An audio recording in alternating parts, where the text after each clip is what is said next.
Gregor, I appreciate you taking the time, man. First of all, let me just ask, how is everything? How are your holidays and everything like that?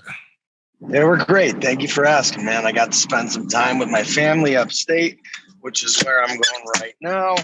And my girlfriend and her son and her family, and it was nice. A lot of driving, but it was nice. How are yours? Yeah. Not bad, man. Not bad. Actually, enjoying a little downtime. It's kind of weird without UFC shows every weekend, so it's been good. Little recharge of the batteries before the insanity begins again. Sure is, yeah. It's wild. It was like what, a month or something without a fight? Is that what it's going to be by the time they have one? Yeah, it's kind of crazy. It's like the longest stretch without a fight, and like I can't remember when I've had that. Like since the pandemic. I mean, we had that big break with the pandemic. That's it. Yeah, for sure. I know one of my best friends, blonde fighter. I think she's on the first one back. I think she's the co-main. Yeah, next weekend, right? Yep, right? Absolutely. Yep, absolutely. So, Gregor, let me start. It's funny because I talked to you before your last fight, doing one of the media day things, and again, incredible performance, huge win for you. And I kind of realized, like when I looked it up, when I did the story yesterday about the Tony Ferguson thing, I was like, God, why is it May? Like it seemed like it wasn't that long ago, but it was. So, what was the rest of 2021 like for you? Like, was it frustrating trying to find fights? Like, what was going on the rest of last year? Well, I mean, yeah, it was frustrating. It's been frustrating. I got to say that there was my knee was a little banged up for part of it. So, I mean, when you have something that would stop you from accepting a fight, right away, then it's less frustrating because that, hey, man, even if they offer me something, I need like, a little bit of time. So there was a little period in there where my knee was really banged up and it kept swelling up and I had to get it drained a shit ton of times. But after that, man, I got offered the Tony Ferguson fight. God, I don't know, sometime maybe like July. I think it was 4 months before the MSG card in November, and they offered it to me. I accepted, the next day, I think. And, I didn't really hear back. And then I asked my manager, and he's like, I'll touch base with them again, blah, blah, blah.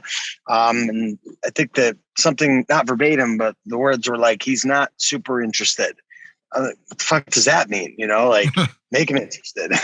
And, this has been going on for quite some time now. And that I'm pretty radio silent when it comes to stuff like this. I'm not someone who's going to come out and just, make videos like I did the other day without being super frustrated and super kind of fired up and emotional about it, which I was, as you could see in the video. But like, dude, I fought in May. It was May 8th. Ferguson fought May 15th. He fought the same night that I think Oliveira and Chandler fought. It was literally the weekend after. And we both have just been hanging out since then. And like, dude, I don't want to sound like a picky, like fight snob, accepting fights, but like I'm 35 years old. I got like a little bit of time left to make a run at that belt. And I'm not fighting guys that aren't propelling me towards that, ultimate goal of getting a shot and winning the belt, hopefully. So it's just astounding that like, he was offered a fight. The guy, I'm a top 10 guy, it's not like I'm some guy that's some random guy. I'm 14-1 with 12 finishes, man. And like my last performance, I beat Ferreira, who after Dariush beat him, he gets a shot with Ferguson. And then now he's fighting in, what you would assume to be a title eliminator against Islam. And here I am just hanging out. And then I, knowing that he has been offered the fight with me, I've accepted. I've called him out, which I don't do on more than one occasion now. And then, I see him fucking doing Twitter and Instagram posts calling Michael Chandler out. I'm like, dude, are you kidding me? And especially like I guess the straw that broke the camel's back and made me really want to say something was like, it may seem silly to some people, like it's wrestling season. Like, Mike Chandler is a great wrestler, but he does not wrestle in his fights, man. Watch his last 10 fights. I doubt he shot more than I did in my one last fight, So, and Ferguson, like, I don't really understand why he talks about wrestling anyways. I wouldn't consider him to be like that hot of a wrestler. I know he like says some silly things about ankle picks and, I don't know, does that weird diving in between the guys' legs. That is not wrestling. So that was like the straw that broke the camel's back. I was like, I gotta fucking say something, man. This is driving me nuts saying it's wrestling season. Like there's one guy that you could be like, oh, that guy's a wrestler in that division. And like, we all know that's me, man, So yeah. It's funny when I saw your message on Instagram, I immediately messaged your manager because you're not that guy. You know that's not who you are. You've never really been that guy. And I respect, like I said, I know we've done interviews. You know, I respect the hell out of you for being you being genuinely who you are. If you're not a trash talker, you're not a guy to call people out. That's cool. I'm totally fine with that. I don't want you to be who you're not. So when you put out that message, I was like, I knew you had to be fired up because to get Gregor Gillespie that fired up, he had to do something. What the latest offer for Tony? Like, when were they trying to get you? When were they trying to book the fight with Tony? I assume early 2022. Yeah, I don't really know. I don't know if there was any date that anyone had in mind. I think it was more of like a proposal, like, would you fight Gregor? Again, that was something that was offered to Tony because they offered it to me. And it was, I think they were slating it for like the MSG card in November. And they came to me, or I guess my manager, who then, subsequently came to me. I think it was in July. I think July, August, September, October. No, yeah, maybe like July or August. But it was sometime in the summer. They came to me and asked me if I would. And I said, absolutely.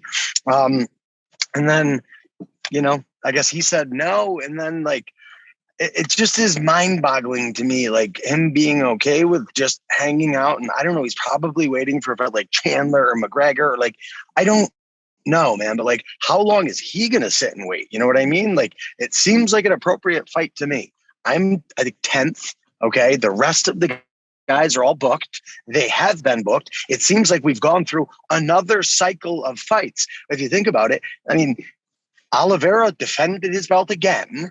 There've been that same, I think it was the same night, or, not the same night, but a month earlier, Gaethje and Chandler fought. Those guys all fought that same weekend, or, the weekend that I fought, or Ferguson fought. So it's like how long are we going to wait, man? Like, again, we're the only two that are booked, really, that would make sense for us to fight.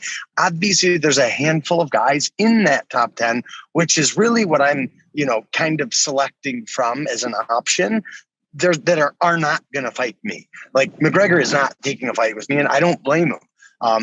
The fact that he's ranked 9th and I'm 10th, I think, is a little misleading to some people. Like, he's not fighting me. He's going to fight for, one of those super fights or the belt. He's not fighting me. There's a couple other guys like that too. Like, I highly doubt after Gaethje just beat Chandler that Gaethje's going to want to fight, down to the top, the 10 spot. Oliveira is not fighting. So there's a handful of guys that are out of the mix already. It leaves just a couple, and a bunch of those guys that are available, or, that you could choose from, are booked.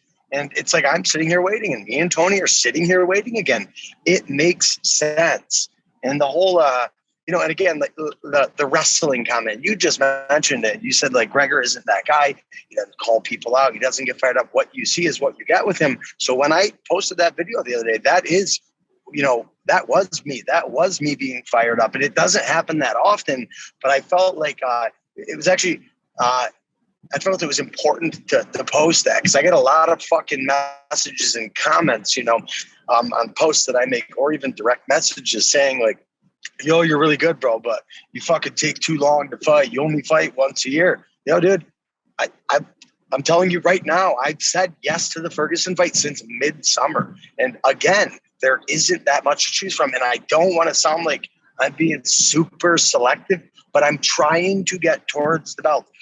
Fighting a guy who, is ranked behind me, who maybe isn't even in the top 15 or has just cracked the top 15, it's not going to put me where I want to be, man. And I don't know. I guess I'm just really frustrated and confused on why Ferguson wouldn't accept the fight against me, but then we'll go out and call out Michael Chandler, and then talk about wrestling. Dude, like, I said it in my post today, I'm the wrestler. Mike Chandler doesn't wrestle in his fights. I'm the wrestler. Tony, you want to talk about wrestling and you don't have a fight book? I'm the wrestler, bro. Like, So, Yeah. But it's funny thought. Before I forget, because you were saying before how, I'm not going to do like rehearsed and practiced call outs. So when I did that the other day, it was kind of funny how it actually worked out. That it was Wednesday, and I had made a really nice, like, heartfelt happy birthday post to my girlfriend's son, Christopher. And I posted that. I'd written a long, commentary on the pictures I put up with me and him. on my Instagram.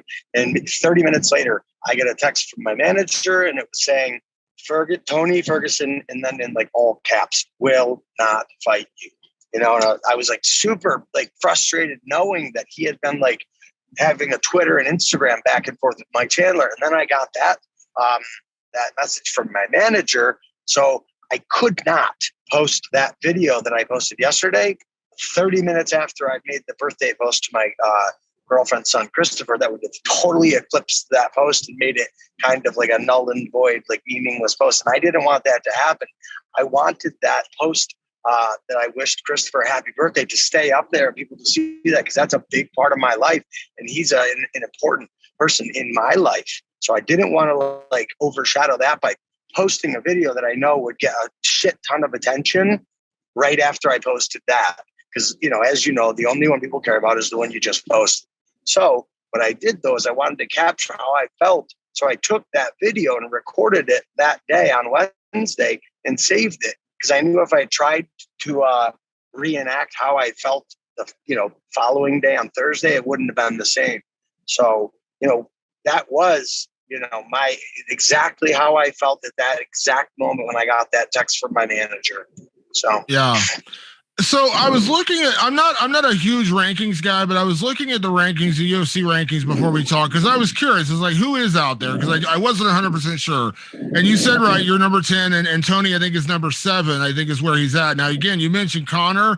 We just heard the matchup get announced between Fiziev and Dos Anjos. We know that Gaethje's going to fight Oliveira, Makhachev and Dariush are fighting. The only other guy that's available, yes, Michael Chandler is available, but and I know this because I talked to Michael like 2 weeks ago. He's not looking to fight until later this year. He just went through a 3-round war with Gaethje. I wouldn't expect him to fight, in February or March. That's kind of crazy.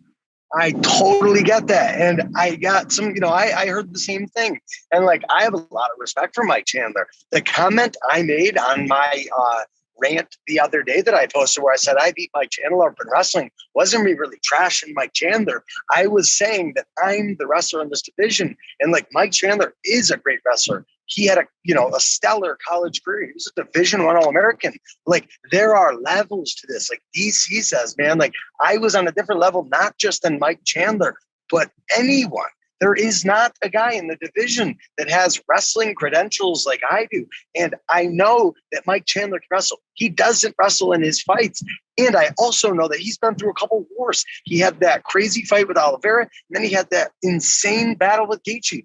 If he needs time off, I am not going to say like, oh my God, what a pussy. That obviously, if he's banged up, I could see why. And if he needs a break, I get that. But that is a fight that I would take. I also don't want to have to wait a year to take it. You know what I mean? Leading back to, why aren't me and Ferguson fighting? That's really, at the end of the day, like all roads lead to that fight. And I just don't get it. Yeah. I'll say this. I have a tremendous amount of respect for Tony. I've known Tony for a lot of years. I think he is a tremendous fighter, but where he's at right now, we can't lie, and where he's at, he's coming off 2 losses. He had the loss to Oliveira, he had the loss to Dariush. Now, there's no shame in losing to those guys. We got the champion and the number 2 or 3 ranked guy in the division. So again, no shame there, but typically speaking, when a guy's coming off a couple losses, it kind of lessens his ability to pick and choose fights. Like you understand that. Like, at that point, you don't get to name your opponent, that kind of thing. And the guys he was calling out, Chandler, we just mentioned, and of course, Dos Anjos, well, he just got a fight. He's already booked. So is that probably the most frustrating part about this whole thing, is there aren't other options available? And where Tony's at, for all the respect in the world that I have for him and everything he's accomplished, he's not really in a spot where he kind of calls the shots right now. Yeah. Again, I can't speak for Tony. I guess, what you just said is extremely reasonable, and I get it. I totally understand where you're coming from. I also do see the other side of it. I'm not an idiot. He's coming off a couple losses. He probably looks at me like a tough fight on a guy who's ranked below him. And I'm telling you, I don't want to fight a guy ranked below me. So I get it. But on the other side of the coin, man, you just said the truth. You don't have many chips to bargain with right now, Tony. And on top of that, what are we both going to do? The only 2 guys that are available to fight, that are both in the top 10, are just going to sit there while the rest of the division just cycles through again. Like, dude, I just don't get it. It's super frustrating. But then, like, it's not, I would get it, I guess, if Tony's like, I'm not fighting anybody right now. I need a time, whatever. Like, I had a couple losses. I need to regroup. He's calling out other guys. So, like, dude, hi, I'm right here. Yeah.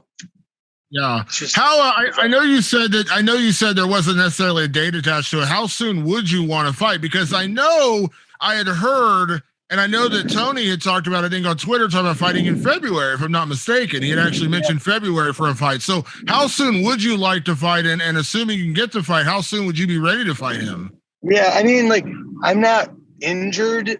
And I don't need to, like, I got to let something heal, but I've always been like this. I need a full fight camp. I don't care if I'm fighting the worst guy in the world or I'm fighting the best guy in the world. I prepare a certain way, and that needs a full camp. So a full camp, and February probably be a bit soon. I've never been one to take a fight in, like, a month away.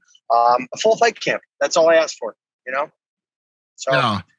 I know that those guys are booking. I was talking to my manager a little while ago. He said they're booking, like, well into the spring right now. Like, we're talking April, May. So, like, if they're doing that, Tony, we need to, like, meet at this intersection and get some paperwork done, because I want to get something lined up for before the summer. Hopefully, I would be okay with late spring.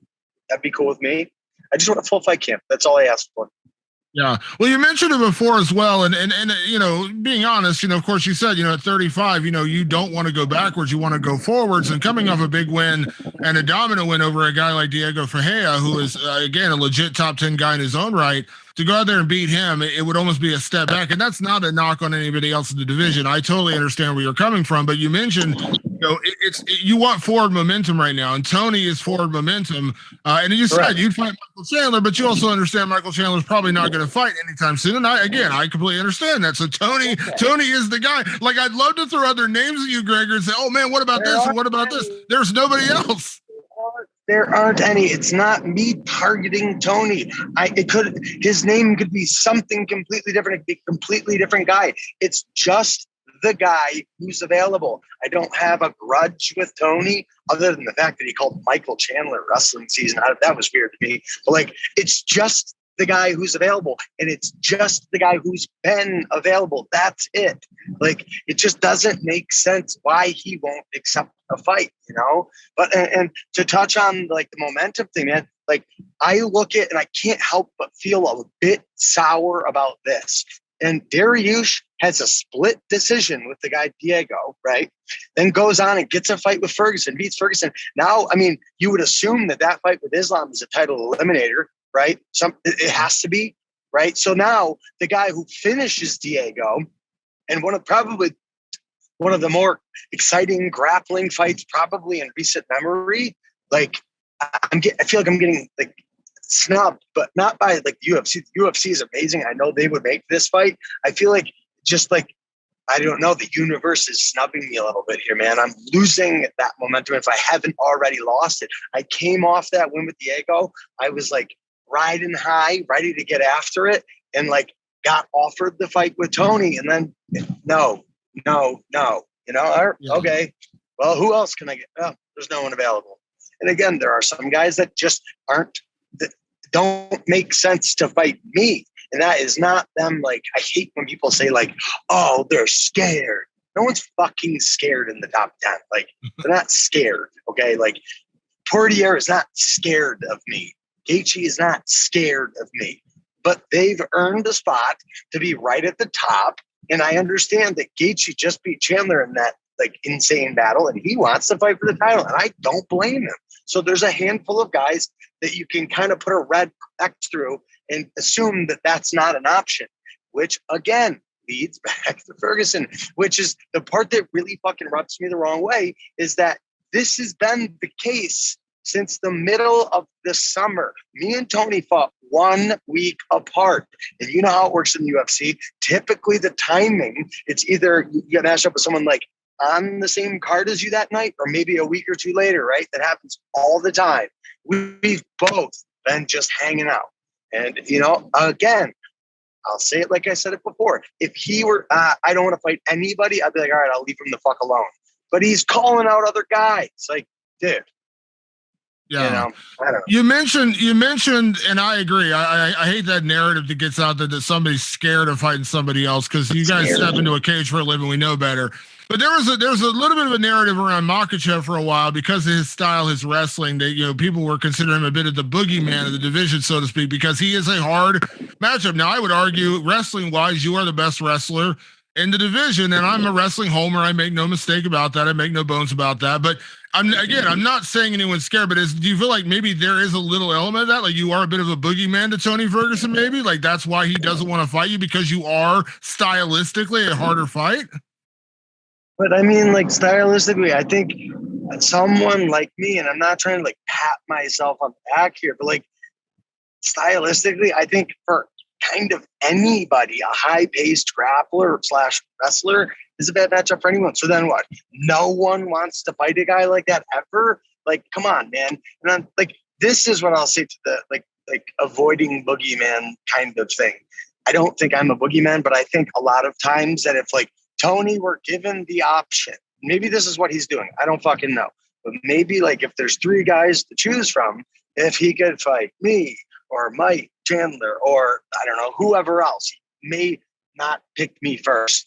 But like, there aren't options, Yeah. So I guess you can't really like, shift the lineup here a little. I don't know. It's like, there's only one like thing that makes sense. And that's what's frustrating me so much. It's not by like choice that I'm sitting here and like some of the comments. And again, I got pretty fucking thick skin when it comes to the comments on Instagram. And, once in a while I go have fun and, pick one to respond to. But like, it's just, it seems like the narrative on social media has become like Gillespie only fights once a year. He'd be, we really like how he fights. He's super exciting, but he loses momentum when he sits out for a year. Dude, I accepted the fight with Tony over the summer. I should have already fucking fought and beaten him at MSG. Like that should have already been a notch on my belt. Yeah. But, it'll be even fucking more frustrating if he accepts the fight, which who the fuck knows where Tony's at with that. But like, dude, we could have done this, however many months prior. Yeah.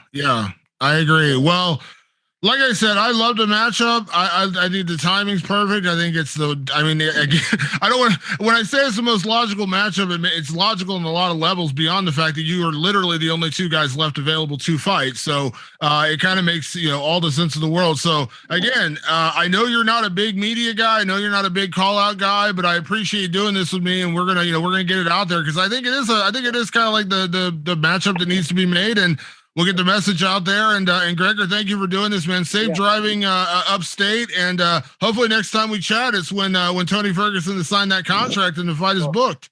I want to say one more thing though, because a lot of people have, obviously seen that video and commented, and people that are, my friends and followers or whatever have mentioned, that was a great, or that's a call out, and I didn't do that as a call out. I have already made it like extremely clear that I wanted the Tony Ferguson fight.